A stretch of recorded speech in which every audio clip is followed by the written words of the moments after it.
This is RTV6 News at 7, working for you. Thanks for joining us at 7. I'm Rafael Sanchez, and new tonight, a home hit by as many as 70 gunshots. Tonight, police launching a search for as many as 8 suspects. Those suspects allegedly fired rounds into a West Side Indianapolis house. Investigators told IMPD investigators that about 70 shots were fired into the home of an Indianapolis Colts assistant coach. No one was home at the time of that shooting, but residents tell us tonight they're in shock. It's kind of scary. It just, you don't expect to see that kind of stuff or hear that stuff, especially not on Mother's Day. I mean, of all days, that's not the day you want to go strike up violence with other people. And we have more details. Witnesses tell police 8 young males in 3 cars pulled up and opened fire. The rear door was also kicked in, and more rounds were fired inside of that home. There have been no arrests, and we have no details yet on a possible motive. This behind me is a growing eyesore. You'll see it here in a moment. Trash, tires, and even abandoned cars just feet from the White River. The issue is getting worse, and people in that area say nothing is being done. RTV6's Paris LaBelle is looking into that problem on the city's near south side. It's right here along the White River, and you can't see it from the road, but if you walk just a couple of steps over and look down, you can see trash piling up all over the place. Piles of trash, old cars, and even a structure with a fence around it. Brian Powell reached out to us after he says he started noticing it back in January of 2016 and has called the city multiple times. He says it's only gotten worse, but beyond the mess, there's a danger when it rains. You can just see the garbage. I've lived here all my life, and I've seen the water almost cresting this area. And if you can imagine all this material just floating down the river, yeah, it's a terrible thing. Brian says when he noticed that structure go up with a fence around it, he reached out to us. We went to the city's Office of Public Health and Safety. They say they're looking into the structure specifically, but they do say they are aware of a homeless camp in the area and are out there at least once a week to offer resources and services to help them find housing. The city says they can't kick homeless people off public property because of the city ordinance that protects the homeless in Indianapolis. But for the mess, they say they're working to clean up the area with multiple organizations. The city says they're looking into it. We'll keep you posted on the progress. Reporting tonight, Paris LaBelle, RTV6. It hurts, and it's a pain that no mother, nobody should have to go through. She lost her son to violence, and his death unfolded at a club that's been the scene of several shootings. Now we're asking, at what point do state authorities step in and shut down a business down over public safety? There were 2 shootings last year at the Club Venus on the city's west side, and 2 the year before that. This year, Felicia Curlin didn't get to see her Mother's Day with her son, 23-year-old William Walker. Instead, she held his vigil after someone opened fire at the club near Tibbs and Avenue and West 16th Street, killing him and 42-year-old Charles Reeves. I'm done. I'm lost. I have a 6-year-old son that keep crying for his brother. That's all we have is pictures and videos that I constantly keep watching over and over, hoping he say, "Mama, it's a joke. We got you." I'm not getting that at all. Sources tell RTV6 that IMPD's nuisance abatement unit is looking into what it can do about this business at a local level. But it's actually the state's Alcohol and Tobacco Commission that has the authority to revoke an alcohol permit as a public nuisance. We have tried to get in touch with Club Venus to get a response, yet we have not heard from them this evening. And working for you means we want to help you resolve your problem, your situation. So connect with RTV6. Send us an email about your issue to workingforyou@rtv6.com or reach us on Facebook, and we'll see what we can do. Taking a look outside, a cool down in central Indiana after a rather gray and blah day. Blah is not scientific, but it captures the spirit. But the temps I'm hearing about the 80s are in the horizon. Let's check in on that with Storm Team 6 Chief Meteorologist Kevin Gregory with the latest. Kevin, blah? It works, doesn't it? Yeah, kind of a blah day, but sun is peeking on the western horizon now, leading to this, foreshadowing tomorrow's mostly sunny day. 68, I thought I'd jump right to it. Let's show you warmer temperatures. 67 Wednesday. It's Thursday that we kind of have our breakout day, partly sunny and 78 degrees.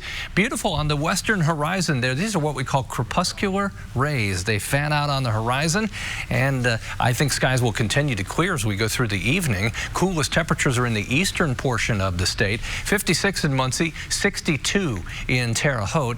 Temperatures for the evening hours as the sky clears will pick up a little momentum as far as falling off. We'll be close to 50 at 11 o'clock tonight. Temperatures overnight tonight will fall all the way into the upper 30s, especially north and east of Indianapolis. 41 in Terre Haute and Bloomington to start the day. Opening day at the Motor Speedway tomorrow with temperatures with sunshine climbing to around 60 by noon. I'll finish the hourly timeline coming up.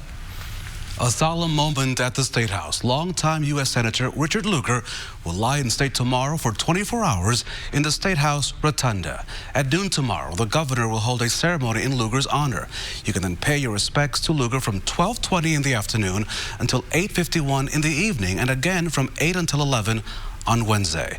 That's when the body of the senator will be taken to St. Luke's United Methodist Church for his funeral. That funeral will begin at 1 o'clock on Wednesday. If you'd like to attend the funeral, you should register at the website of the Lugar Center. We have a link right now in the RTV6 app.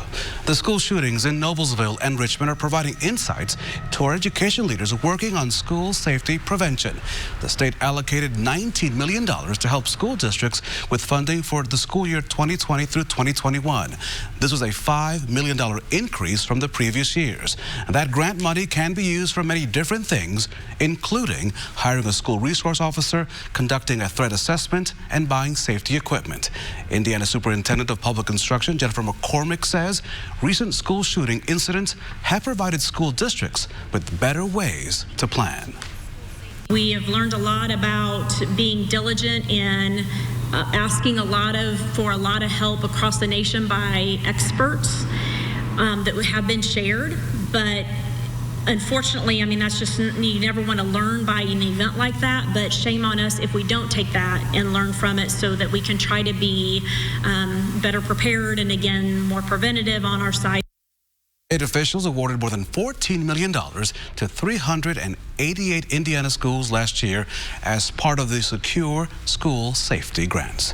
The stock market takes a tumble after China retaliates with tariffs of its own against United States products. Today, China said it will raise tariffs on $60 billion worth of U.S. products, mostly on agriculture and livestock. That will all begin on June the 1st. This, of course, a direct response to President Trump raising Chinese tariffs this past Friday. And this morning, Mr. Trump tweeted that China is hurting itself by not signing a deal. And yesterday, Trump's top economic advisor told Fox News that U.S. business and consumers will feel the costs of the trade war. New data tonight from last year shows 40% of families in the U.S. struggle to pay basic bills and buy groceries. 60% say they could not pay their bills at least once. About a fifth say they struggle to pay for food and health care. In the middle class, 1 in 7 said they skip medical care because of the cost. All these numbers get bigger as families make less money. Researchers found that about a third of families struggle even though they make twice the poverty level. For a family of 4, that is equivalent to $50,000. Getting something in the mail that says your debt's been forgiven, that's enormous. An Indiana church is helping to pay off $1.5 million in medical debt for families in one community. City Church in Evansville has looked for ways to give back to its community.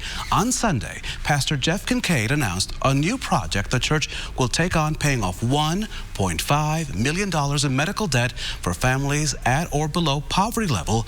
Kincaid told our ABC station there in Evansville the idea came from finding the nonprofit group RIP Medical Debt on Twitter. What they do is they buy back debt for pennies on the dollar. And so we were able to go to them and ask them, could we specify people in the city of Evansville? They said yes.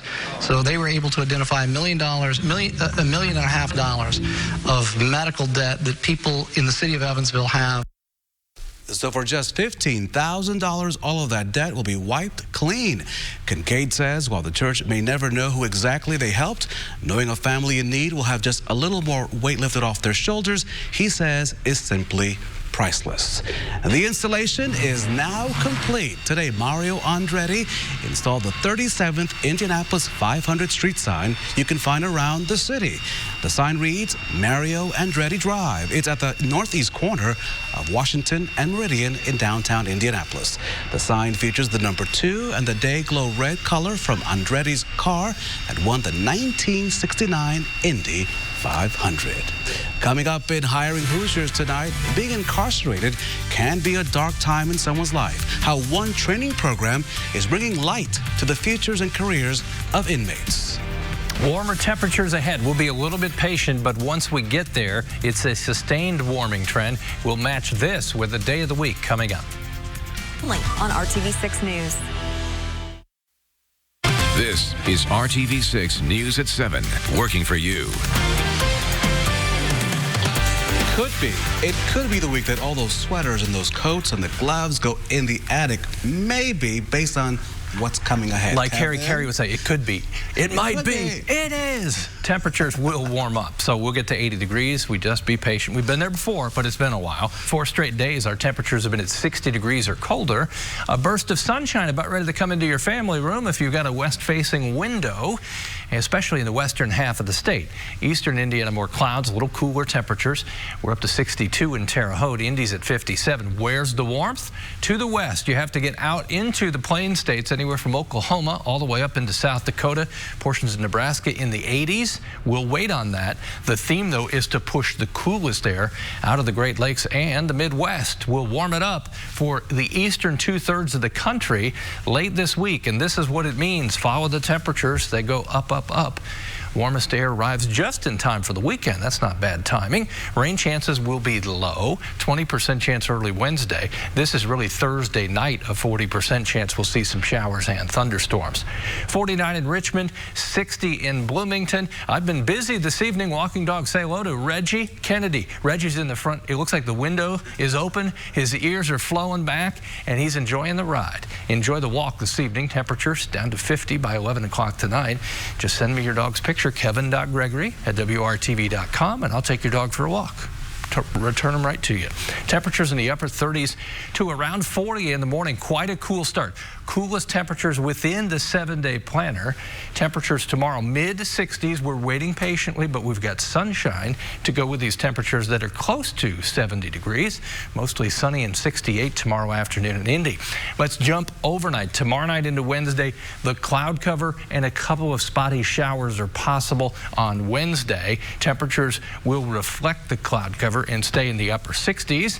Here's your forecast. As I mentioned, the breakout day is Thursday. 78 for the high, close to 80 Friday, Saturday, and Sunday. We'll include a chance for showers and thunderstorms as we get to Sunday. 30% chance. When we're cooler Monday, we're still in the mid-70s. So I've decided, since you're taking the dogs on a walk, that maybe I should buy dog treats. That would be full service. I mean, right. Listen, RTV6. We could be a kennel, too. You can come live with us. Maybe not that far. All right. Pay workers to quit. That's the question tonight, why retail giant Amazon is doing just that and how this could impact workers right here in our state. But first, making a mistake does not mean it's the end of the world. How one program is giving inmates a leg up in their job search. That is all ahead in your nightly Hiring Hoosiers report only on RTV6. Tune in. Here at RTV6, we are using our Hiring Hoosiers initiative to connect you to jobs and career growth. For some Hoosiers, time spent in prison can get in the way of future employment. RTV6's Amanda Sorrentino shows us a program helping inmates secure a job once they re-enter the community with the help of four-legged friends. Ashley Bowers is a certified pet trainer. Don't go down. But Ashley was not always a dog whisperer. She spent 5 years in prison for armed robberies. When I was incarcerated, I was just kind of floating around doing nothing, really no aspirations to do any better. That is until Ashley learned about ICANN, the Indiana Canine Assistant Network, where service dogs are trained by inmates in the state's prisons. So I had no experience, but as time went by, my skills started to advance and I started teaching more advanced behaviors. These dogs are learning to be fully trained service dogs. Thunder, sit. But the ICANN program is also teaching inmates the skills they need to re-enter society successfully. So we teach them how to interview. We teach them how to write resumes. Sean Diamond has been with ICANN for 15 years. The individuals that are in prison are still human beings, and a lot of them are going to get out. A recidivism rate in Indiana is around 39%. People that have been in ICANN a year or more, it's around 17%. But what we need to do as a society is provide skills for individuals so they're not living off welfare. They're not having to turn back to crime and then come back to prison, to set them up for success as much as we can, whether it's through jobs, building up their self-esteem, and giving them skills that enable them to go in different directions. After 3,600 hours of training and curriculum studies, the handlers complete an apprenticeship and receive Department of Labor certificates in service dog training and pet grooming, thus providing the inmates professional skills upon release. As soon as I got out, within a month of moving to Indianapolis, I had a job and I was working in Greenwood PetSmart. She later took a job here at the Fisher's Paws and Play Dog Resort and Training Center. Without ICANN, I would have came out a felon with these pretty big felonies.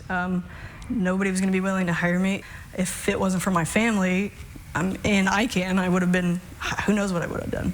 Giving this former criminal something to be passionate about. I want to keep this huge rotating circle of dogs from coming into shelters, from becoming strays, from getting euthanized. It's a huge deal.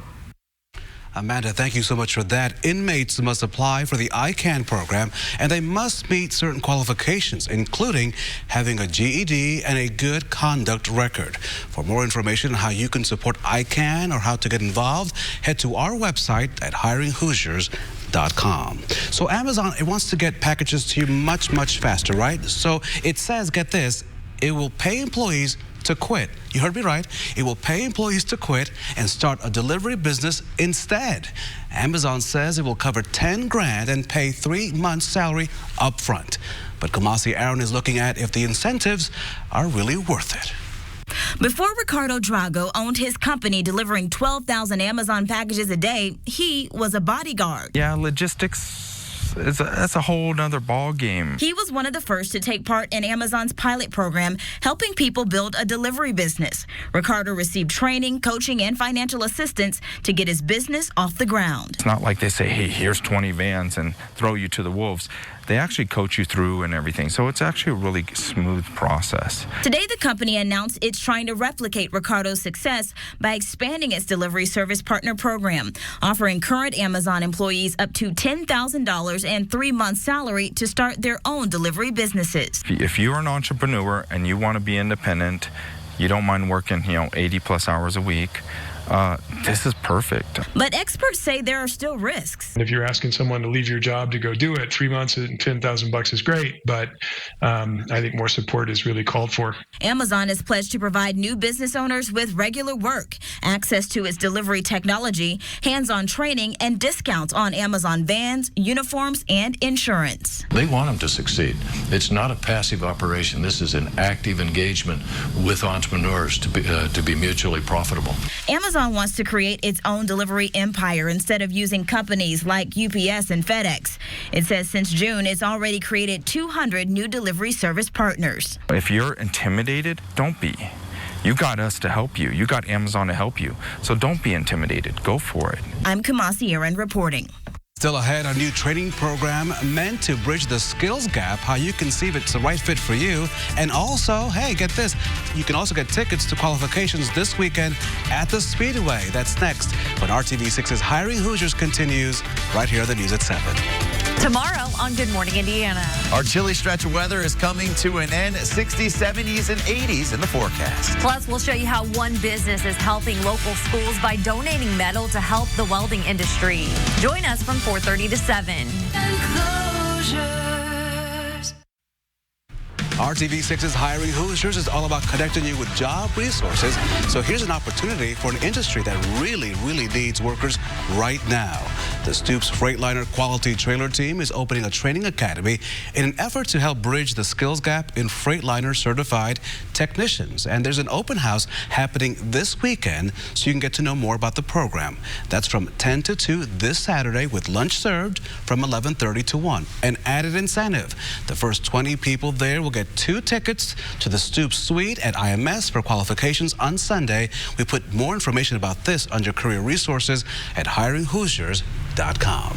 And warmer temperatures for qualifying this weekend. Right, so yeah, the race on Saturday, Grand Prix was in the 50s and will be in the 80s this weekend.